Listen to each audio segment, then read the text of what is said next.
Hello students, welcome to the अग्नीज online classes. और आज की क्लास में हम आगे बढ़ाएंगे क्लास 12th मैक्रो इकोनॉमिक्स का टॉपिक गवर्नमेंट बजट। तो स्टूडेंट्स, गवर्नमेंट बजट में हमने बजट रिसीट के बारे में अच्छे से पढ़ लिया है, जिसमें हमने रेवेन्यू रिसीट और कैपिटल रिसीट के बारे में पढ़ लिया था।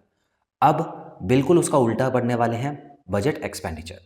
तो स्टूडेंट्स याद रखिएगा, एक्सपेंडिचर मतलब होता है गवर्नमेंट के पास से पैसा जाएगा, ठीक है। और पैसा जाएगा तो क्या होगा, दो तरीके से ही होता है। जब पैसा जाएगा या तो गवर्नमेंट ने एसेट खरीदी होगी, है ना, और या अपना उधार कम किया होगा, लायबिलिटी चुकाई होगी, तभी तो गवर्नमेंट के पास से कैश चला जाएगा। तो स्टूडेंट्स बस इन्हीं दोनों का ध्यान रखना है, और दोनों तरह की एक्सपेंडिचर हम पढ़ने वाले हैं। तो इसमें ज़्यादा टाइम नहीं लगाएंगे, क्योंकि ऑलरेडी मैं आपको शॉर्टकट सारे बता चुका हूँ। तो मेन टॉपिक पढ़ते जाएंगे और क्लास को जल्दी ख़त्म करने की कोशिश करेंगे। चलिए, तो budget expenditure it refers to the estimate expenditure of the government during the given fiscal year.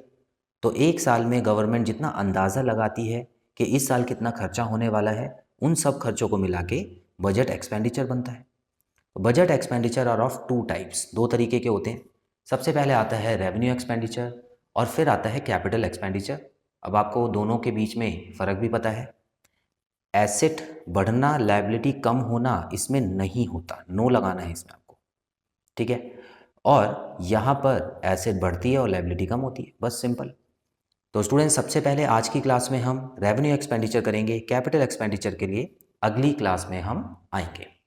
तो स्टूडेंट्स, यहाँ पे हम देख सकते हैं रेवेन्यू एक्सपेंडिचर बिल्कुल वही है जो मैंने आपको बता दिया था। Those expenditure which neither creates any asset, ठीक है, मैंने बोला था एसेट बढ़ेगी या लायबिलिटी कम होगी। तो neither creates any asset nor causes reduction in any liability of the government, ठीक है। तो कुछ भी नया नहीं है, आइए आगे बढ़ते हैं। It is recurring in nature, तो ये रिकरिंग होता है क्योंकि रेवेन्यू है, बार बार होगा, तो it is recurring in nature.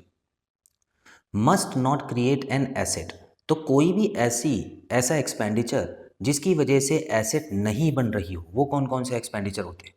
देखिए, एक तो ऐसा एक्सपेंडिचर हो गया कि गवर्नमेंट ने अपनी ज़मीन खरीद ली, या गवर्नमेंट ने एक नई कंपनी बना ली, तो वो तो एसेट बढ़ा ली, ठीक है। लेकिन हमको यहाँ पे एसेट नहीं बढ़ानी, तो कैसा हो गया, देखिए, ऐसा एक्सपेंडिचर पेमेंट ऑफ सैलरीज और पेंशन।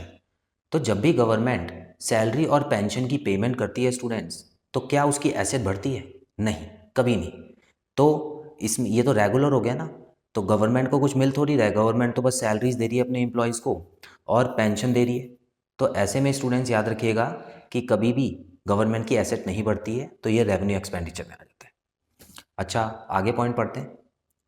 नेक्स्ट पॉइंट पे लिखा है must not decrease in liability, liability भी कम नहीं होनी चाहिए।